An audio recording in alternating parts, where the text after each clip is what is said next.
अस्सलाम वालेकुम जी। Welcome to back my channel. My name is Sameera. तो आप सब का वेलकम है मेरे इस वीडियो में। और जैसे कि ये जो मेरी वीडियो है उसमें जो टॉपिक है वो है साइंटिस्ट थ्योरीज़, एंड जो दूसरा टॉपिक है वो है मेजरमेंट। तो जो कि हमारी लास्ट वीडियो थी उसमें मैंने आपको साइंटिफिक मेथड और अप्रोच, एंड जो दूसरा टॉपिक था वो था साइंटिस्ट थ्योरीज़ के बारे में बताया था। लेकिन वीडियो बड़ी होने की वजह से मैंने साइंटिस्ट थ्योरीज़ आधी पढ़ाई थी, तो मैंने कहा और भी साइंटिस्ट थ्योरीज़ हैं जो मैं अपनी नेक्स्ट वीडियो में लेकर आऊँगी। तो ये वही वीडियो है जो मैं अपनी साइंटिस्ट थ्योरीज़ को फुल कंप्लीट आपको बताऊँगी, और दूसरा टॉपिक जो मेजरमेंट के बारे में बताऊँगी। तो अगर आपको थोड़ी भी इसमें से नॉलेज मिलती हो तो प्लीज़ इस वीडियो को लाइक करना, शेयर करना, उनके साथ शेयर करना जिनको इन वीडियो की ज़रूरत है। तो प्लीज़ सपोर्ट कीजिए मेरे चैनल को। एंड जैसे कि हमने पढ़ा था लास्ट थ्योरीज़ में, हमने पढ़ी थी न्यूटन की थ्योरी, फौकॉल्ट, एंड जो तीसरी थी वो थी हाइजीन। और हाइजीन की थ्योरी, तो बेसिकली हमने ये 3 थ्योरीज़ पढ़ ली थी। और उससे जो अब दूसरी बेसिकली और जो थ्योरीज़ हैं वो कौन सी आती हैं, कौन से कॉन्सेप्ट हैं, क्या कह रहे हैं, वो हम पढ़ेंगे इस वीडियो में। और जो दूसरा टॉपिक होगा वो मेजरमेंट के बारे में। और तो प्लीज़ अगर आपको प्लीज़ थोड़ा भी इसमें से वीडियो में से नॉलेज मिलता है, फ़ायदा आपको पहुंचता है, तो प्लीज़ मुझे सपोर्ट कीजिए। आई होप आपको ये वीडियो नॉलेज ही देगी। और प्लीज़ सपोर्ट कीजिए मेरे चैनल को, और देखिए मज़े की वीडियो मेरे चैनल पर। तब तक चलो बिना टाइम वेस्ट किए हम देखते हैं कि हम कौन सी वो थ्योरीज़ हैं जिन्हें हम पढ़ने वाले हैं। तो चलिए देखते हैं, लेट्स स्टार्ट। जैसा कि आज का हमारा जो टॉपिक है वो है साइंटिस्ट थ्योरीज एंड मेजरमेंट। जैसे कि मैंने कल आपको साइंटिस्ट थ्योरीज़ के बारे में बताया था, और साइंटिफिक मेथड के बारे में बताया था। एंड साइंटिस्ट थ्योरीज़ जो मैंने मतलब फुल नहीं बताया था, मैंने कहा अभी भी हैं 2-3 साइंटिस्ट की जो मैं अभी वीडियो कल भरी हो गई थी, तो इसलिए वो जो दूसरी थ्योरीज हैं वो मैं इस वीडियो में बताऊंगी। और जो हमारा दूसरा टॉपिक होगा वो होगा मेजरमेंट। तो चलिए देखते हैं कि कल हमने कहाँ से छोड़ा था और अभी दूसरी कौन सी जैसी थ्योरीज है। तो बेसिकली जो कल हमने पढ़ा था हाइजीन के बारे में, जो हमने पढ़ा था ना, कि उसने हमें क्या बताया था। उसने हमें इंटरफेरेंस एंड पोलराइजेशन के बारे में बताया था। जैसा कि हमने आपको पता है मेरी पहले वाली वीडियो में, अगर आपने नहीं देखी तो आप जाके देखिए, ठीक है। और अभी उसने हमें ये कहा था, लेकिन इंटरफेरेंस एंड पोलराइजेशन के बारे में बताया था, लेकिन अभी भी उसने क्या किया, hygiene do not describe the other 2 properties. 2 और भी ऐसी प्रॉपर्टीज थी जो उसने डिस्क्राइब नहीं की, उसने एक्सप्लेन नहीं की। और वो है photo electric effect and Compton effect. Photo electric effect and Compton effect, जो बेसिकली हमारे बुक में नहीं है, लेकिन मैं आपको बता देती हूँ कि इस प्रॉपर्टीज़ में है क्या, ये प्रॉपर्टीज़ हमें क्या सिखाती है। तो बेसिकली मैं आपको बता देती हूँ। फोटो इलेक्ट्रिक इफेक्ट है जो वो हमें ये बताता है कि जो कोई भी मेटल हो, फॉर एग्जांपल गोल्ड हो, सिल्वर हो, कॉपर हो, कोई भी मेटल हो, अगर उस पर ये देखो ये मेटल है फॉर एग्जांपल, और कोई भी मेटल पर अगर लाइट हिट करती है तो वो मेटल अपने इलेक्ट्रॉन प्रोड्यूस करता है। इस कॉन्सेप्ट को हम कहते हैं फोटो इलेक्ट्रिक इफेक्ट। तो जैसे सही है, आप समझ गए होंगे ना, जिस मेटल को लाइट हिट करे और वो अपने इलेक्ट्रॉन प्रोड्यूस करे उसको हम कहते हैं फोटो इलेक्ट्रिक इफेक्ट। बेसिकली ये बुक में नहीं लिखा हुआ है, पर मैं आपको बता रही हूँ। ये हाइजीन एक्सप्लेन नहीं कर पाया था इन दोनों थ्योरीज के बारे में, और बुक में भी नहीं बताई गई हैं ये 2 थ्योरीज, लेकिन मैं आपको बता देती हूँ कि ये है क्या। जैसे कि फोटो इलेक्ट्रिक इफेक्ट आपको पता चल गया। अब ये कॉम्पटन इफेक्ट हमें क्या बताता है? If the light effect to the electron and the frequency of light decrease, this effect is called Compton effect. जैसे कि जो भी इलेक्ट्रॉन है, न्यूक्लियस में जो इलेक्ट्रॉन होते हैं उस पर अगर लाइट हिट करती है, इफ़ेक्ट करती है, तो लाइट को किसी भी अगर इलेक्ट्रॉन पर लाइट इफ़ेक्ट करे और वो उसके लाइट की जो फ्रीक्वेंसी है वो डिक्रीज़ हो, तो उस कॉन्सेप्ट को, उस इफ़ेक्ट को हम कहते हैं कॉम्पटन इफ़ेक्ट। जैसे फिर सुनिए एक बार गौर से, इलेक्ट्रॉन पर अगर लाइट इफ़ेक्ट करे, हिट करे, तो उसकी लाइट की फ्रीक्वेंसी है जो वो अचानक से डिक्रीज़ हो जाए, उस कॉन्सेप्ट इफ़ेक्ट को हम कहते हैं कॉम्पटन इफ़ेक्ट। और ये कॉम्पटन इफ़ेक्ट होता कब है? बेसिकली बहुत सारे स्टूडेंट ने ये भी पढ़ा होगा कि अगर लाइट इलेक्ट्रॉन पर हिट करे, इफ़ेक्ट करे, तो उसकी लाइट की फ्रीक्वेंसी डिक्रीज नहीं होती। लेकिन ये भी सही बात है, लेकिन लाइट की फ्रीक्वेंसी तब डिक्रीज होती है जब जो न्यूक्लियस के अंदर जो एटम के अंदर जो इलेक्ट्रॉन हो, वो स्टेबल हो। मतलब अगर ये इफ़ेक्ट तब होगा अगर वो मूवमेंट कर रहे हो, वो स्टेबल ना हो एटम, तो वो तो मूवमेंट कर रहे होंगे, मोशन कर रहे होंगे, तो उसमें से जो अगर लाइट होगी वो इलेक्ट्रॉन को लगेगी नहीं। अगर वो एटम है वो स्टेबल है, फिर जाके उसको लाइट अगर इलेक्ट्रॉन में लगती है, फिर ये कॉम्पटन इफ़ेक्ट होगा। तो और लाइट की अचानक से फ्रीक्वेंसी डिक्रीज हो जाए तब ये इफ़ेक्ट होगा, उसको हम कहते हैं कॉम्पटन इफ़ेक्ट। ठीक है। उसके बाद जो थ्योरी है, उसके बाद इंस्टेंट थ्योरी आती है। इंस्टेंट थ्योरी वो हमें बेसिकली क्या बताता है? Double dual nature of light. ये भी हमें लाइट के बारे में ही बताता है, लेकिन ये हमें बताता है लाइट, मतलब जो लाइट है वो एक ड्यूल नेचर है, वो डबल नेचर है। जैसे कि sometime it behaves in particles and sometime it behaves in waves.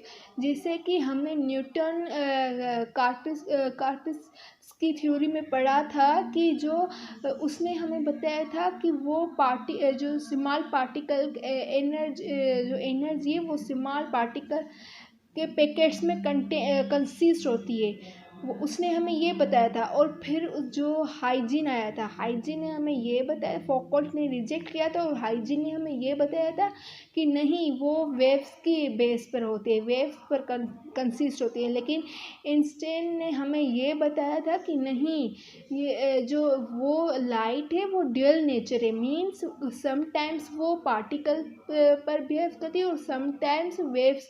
तो मतलब ये पार्टिकल्स में भी होती है और वेव्स में भी होती है। और जो फोटो इलेक्ट्रिक इफेक्ट है ना, वो भी मतलब it is not in a particle, it is in the form of waves, ये आप ध्यान में रखिएगा। और जो कॉम्पटन इफेक्ट है वो भी वो होता है, it is in the form of particle, it is not in form of waves. ये मैंने यहाँ पर छोटे अल्फा शॉर्ट वर्ड्स में लिख दिया है, लेकिन ये आप समझिए कि लाइट वो है एक ड्यूअल नेचर ऑफ लाइट है। जैसे कि फिर ये उसने एक्सप्लेन किया, ये उस पर एक्सपेरिमेंट किए। जैसे कि फिर जो आइंस्टाइन की थ्योरी है वो मतलब एक उसकी प्रिडिक्शन हुई, उसका चेकआउट हुआ, उसका थ्योरी बनी, सब साइंटिस्ट ने चेक किया, तो पता चला कि जो आइंस्टाइन की थ्योरी है वो करेक्ट है, वो ला हो गई। और जो अभी मॉडर्न पीरियड चल रहा है उसमें भी ये आइंस्टाइन की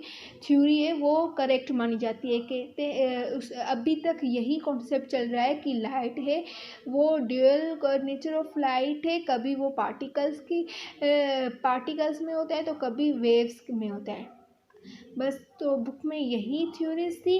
अब जो हमारा दूसरा मतलब है टॉपिक, वो है मेजरमेंट, जो फिज़िक्स में मोस्ट इम्पोर्टेंट टॉपिक है। एक होता है मेजरमेंट और एक होता है क्वांटिटी, लेकिन जो क्वांटिटी है वो हम आगे जाके पढ़ेंगे। पहले जो फर्स्ट चैप्टर में आया है वो है मेजरमेंट। तो पहले मैं आपको मेजरमेंट के बारे में बताती हूँ। मेजरमेंट है क्या? मेजरमेंट मीन्स मापना, नापना, सही है। तो उसको हम वैसे मेजरमेंट कहते हैं। Measurement have two types. Measurement के दो तरीके हैं, एरर एंड एक्यूरेसी। एरर क्या है? एरर वो मतलब गलत, एंड आपको पता ही होगा एरर मीन्स गलत, and accuracy means correct, correctness, दुरुस्त, सही है। तो पढ़ते हैं एरर क्या और एक्यूरेसी क्या। तो चलिए अब देखते हैं। तो ये देखिए एरर। एरर है it is the difference between actual value and measured value. ये हमें बताता है एक्चुअल, जो एक्चुअल हमारे पास वैल्यू है एंड मेजर वैल्यू है। तो ये हमें उसके बारे में डिफरेंस बताता है। जैसे कि यहाँ पर एग्जांपल है, कोई भी, यहाँ पर मैंने फिल इसलिए कर दिया है कि कोई भी चीज़, अगर कोई भी चीज़ है उसकी जो एक्चुअल वैल्यू है वो है 10 metre is actual reading, but actual reading और वैल्यू, बट जो मैंने मेजर की है, my measure value is 9 metre. ऐसे मैंने फिल, ऐसे इसलिए क्या है आपको मैं पहले ही बता देती हूँ कि कोई भी चीज़ ऐसे इसलिए मैंने फिल कर दिया है। बट जो मेरी मेजर्ड की हुई रीडिंग आ रही है वो है 9 metre. Here is a measure reading difference 1 metre. This difference is a called error. Means अगर हम यहाँ पर जो एक्चुअल वैल्यू है वो है 10, जो मतलब असल में वो सही है, एक्चुअल उसकी वही है, लेकिन हम जब उसको मेजर करें, हम उसको नाप रहे हैं तो हमारी 9 आ रही है। तो अगर हम 10 को 9 से माइनस करें तो हमारा डिफरेंस क्या आ रहा है? 1 मीटर का आ रहा है डिफरेंस। तो उससे हम कहेंगे एरर। और दूसरा एग्जाम्पल में मैं आपको बताती हूँ, शायद आपको ये सही तरह थोड़ा समझ में ना आया हो, लेकिन दूसरा एग्जाम्पल सुनिए। ये मोस्ट इम्पोर्टेंट टॉपिक है, तो प्लीज़ आप इसके बारे में गौर से देखिए, सुनिए, ठीक है। अब दूसरा एग्जाम्पल है प्योर वाटर। जैसे कि प्योर वाटर है, उसकी जो पीएच है, पीएच आपको पता ही होगा। पीएच क्या है? बेसिकली पीएच एक ऐसा मेथड है जिससे हम मतलब ये मालूम करते हैं कि ये चीज़ एसिड है या बेस है, ठीक है। तो अगर किसी भी चीज़ की पीएच 7 है तो मीन्स वो प्योर, जैसे प्योर वाटर मतलब सबकी प्योर चीज़ों की सबकी अलग अलग पीएच होती है, लेकिन जो प्योर वाटर है, फिलहाल हम प्योर वाटर की बात कर रहे हैं। तो प्योर वाटर की जो पीएच है वो है 7। मीन्स ना ही वो बेस है ना ही वो एसिड है, मतलब ये बीच में, ये प्योर है, ये चीज़ प्योर है। तो बेसिकली ये नहीं एसिड है। अगर ये चीज़ 7 अपर होती, अपर द 7 पीएच, अगर इससे 7 से ऊपर होती तो हम कहते हैं ये प्योर वाटर नहीं है, ये मतलब एसिड वाला पानी है, ये मतलब प्योर नहीं है। और अगर 7 से कम होती तो हम कहते हैं बेस वाला, मतलब जो बेस मीन्स जो कड़वा पानी होता है ना, तो हम कहते हैं ये प्योर वाटर नहीं है। तो बेसिकली ये जो प्योर वाटर की पीएच होती है वो होती है 7 इज़ एक्चुअल रीडिंग और value, but I measured my measure reading is 6.2। अब जो पीएच की एक्चुअल वैल्यू है वो है पीएच की वो है 7 प्योर वाटर की। अब मैंने मेजर किया है, मैंने पता लगाया है प्रोसेस करके, तो मेरी है ये 6.2।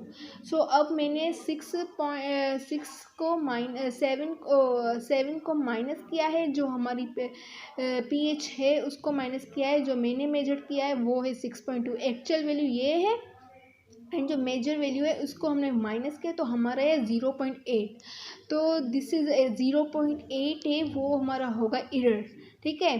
और ये तो मैंने आपको बता दिया कि अगर pH 7 से ऊपर हो तो वो होता है एसिड, एंड अगर बेस लोअर हो 7 से तो वो होता है बेस। अब एक्यूरेसी क्या है, आई होप ये आपको समझ आ गया होगा। अगर फिर भी कोई कन्फ्यूजन है तो आप मुझसे कमेंट सेक्शन में पूछ सकते हैं, मैं उसका आंसर दे दूँगी। एक्यूरेसी क्या है, एक्यूरेसी मीन करेक्टनेस, दुरुस्तगी। तो जैसे कि हमने एरर में पढ़ा था, actual value minus measured value is equal to error. if error is 0 then our accuracy is 100% correct। तो अगर हमारी एरर 0 आए देन हमारी जो एक्यूरेसी है वो 100% करेक्ट होगी। कैसे, जैसे कि हम इसी का ही एग्जांपल ले लेते हैं। अगर हमारी एक्चुअल वैल्यू पीएच की प्योर वाटर की है 7 और हमने मेजर की है, हमने नापा है तो हमारी भी 7 आ रही है, तो हम अगर 7 को 7 से माइनस करेंगे तो हमारा आएगा क्या, 0। एरर हमारा क्या गया, 0। If error is 0 then our accuracy is 100% correct. तो मीन्स हमारा जो हमारी जो 0 आया है वो हमारा एक्यूरेसी है, वो 100% करेक्ट है, उसमें थोड़ा भी नीचे ऊपर नहीं आया है, तो वो हमारा बन जाएगा एक्यूरेसी, मीन्स फुल 100% करेक्ट।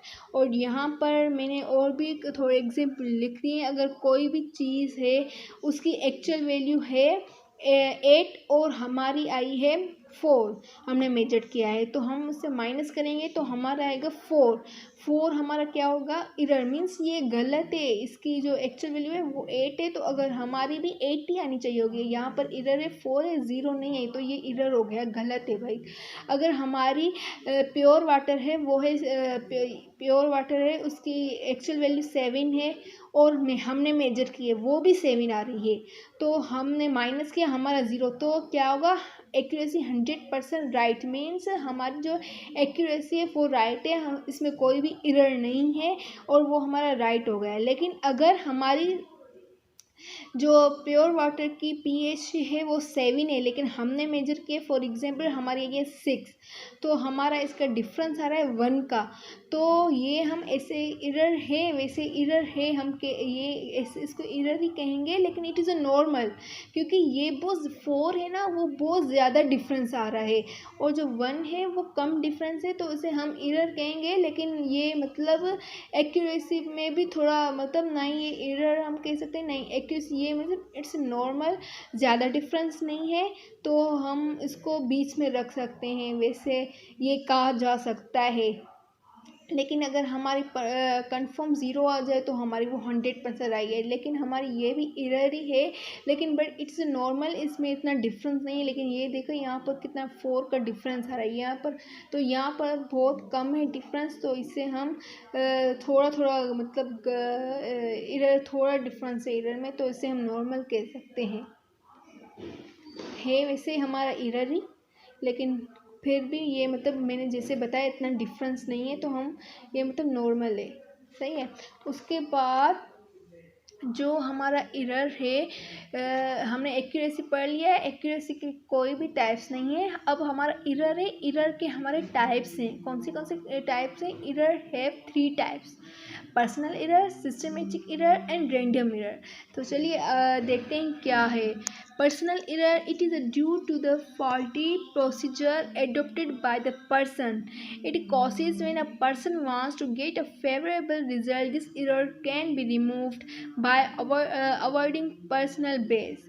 तो जैसे कि ये पर्सनल जो एरर है वो हमें ये बता रहा है कि जो हमारा एरर है ना, हमारा रिजल्ट में actual value and measure value हमारा डिफरेंस हो और वो हमारा एरर आए पर्सनल एरर कैसे, कि जिसमें उसके इंसान की जो मेजर कर रहा है उसकी गलती हो, शायद वो मतलब सही तरह नहीं कर रहा हो, वो इतना ध्यान नहीं, और वो जो मेजर्ड वैल्यू सही तरह नहीं नाप रहा हो, तो उसकी फॉल्ट हो, उसकी गलती की वजह से वो एरर जो है वो सही ना आए, गलत आ जाए, तो उससे हम कहते हैं पर्सनल एरर, ठीक है।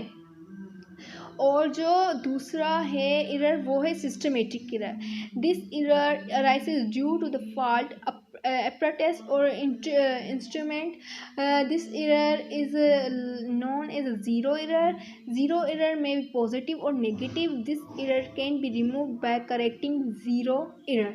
तो जैसे कि जो सिस्टमेटिक एरर है वो हमें ये बताता है कि इसमें जो हमारा एपरेटस है या इंस्ट्रूमेंट है उसकी मतलब गलती, उसका फॉल्ट हो, हमारा कोई भी फॉल्ट नहीं हो, हम तो सही तरह मेजर कर रहे हैं, हम सही करना चाहते हैं, लेकिन जो हमारा इंस्ट्रूमेंट है वो ही गलत हो, वो ही हमें रिज़ल्ट गलत बता रहा हो। जैसे कि हम एक एग्जांपल ले लेते हैं, जो हमारा थर्मामीटर होता है, फॉर एग्ज़ाम्पल हमें बुखार है और हम थर्मामीटर से उसको मेजर करें तो हमारे इंस्ट्रूमेंट में हमें बुखार भी है, बहुत ज़्यादा हमें लग रहा है, और मतलब हम मतलब हमें लग रहा हो कि हमें बुखार है, बहुत ज़्यादा हो और फील हो रहा हो, लेकिन हमारा इंस्ट्रूमेंट ये दिखाए कि मतलब टेम्परेचर नहीं दिखाए हमें, तो उससे वो हमारी मिस्टेक थोड़ी ना होगी, वो होगी इंस्ट्रूमेंट हमारे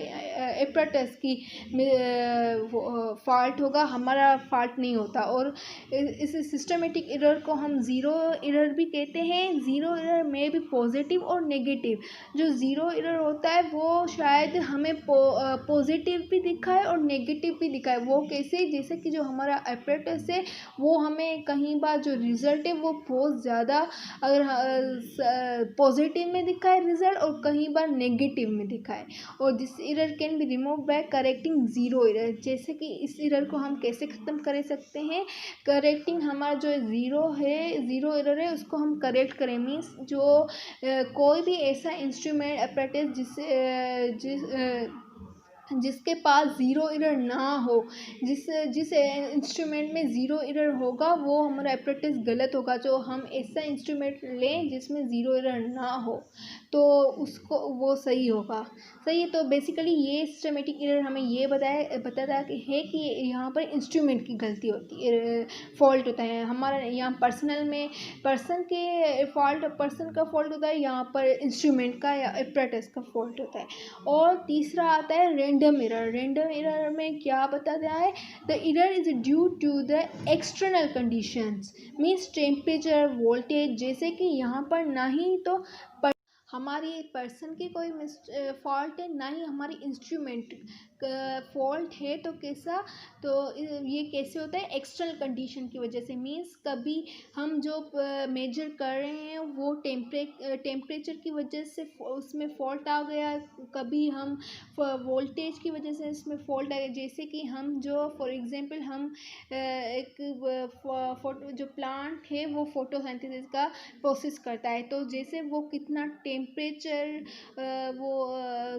उसको कितने टेम्परेचर की ज़रूरत है वो प्रोसेस करने की, ठीक है, प्रोसेस करने की कितने टेम्परेचर की ज़रूरत है, लेकिन वो टेम्परेचर है वो उसको उतना टेम्परेचर नहीं दे रहा, मीन्स कभी वेदर की वजह से इतना टेम्परेचर नहीं मिल सकता, या कोई भी, ये तो एक एग्जांपल है, कोई भी ऐसे प्रोसेस में जिसमें एक्सटर्नल कंडीशन हो जाए, बेसिकली रैंडम एरर की वजह से हो, तो जैसे कि मैंने एक्सटर्नल कंडीशन की वजह से हो तो उससे हम रैंडम एरर कहते हैं। ना ही हमारा पर्सन की फॉल्ट की वजह से होता है, ना ही हमारा इंस्ट्रूमेंट अपरेटिस की वजह से होता है, ना ये होता है तो एक्सटर्नल कंडीशन के, जैसे मैंने आपको बता दिया। तो आज के लिए इतना ही।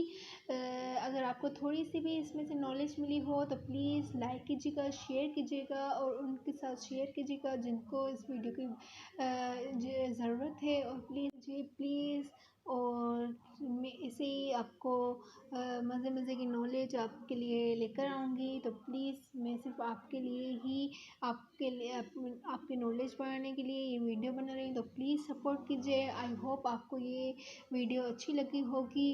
और जैसे कि मैंने आपको बताया था कि मेरे चैनल पर मल्टीपल वीडियोस होंगी, तो मतलब काफ़ी दिनों से मैं स्टडीज़ के लिए से बना रही हूँ, तो मैंने सोचा कि हफ्ते में एक वीक में क्यों ना एक या दो दिन ऐसा रखा जाए जो दूसरी वीडियोस के लिए, बाकी पूरा हफ्ता जो है वो स्टडीज़ के, क्योंकि वो ज़्यादा इम्पोर्टेंट है।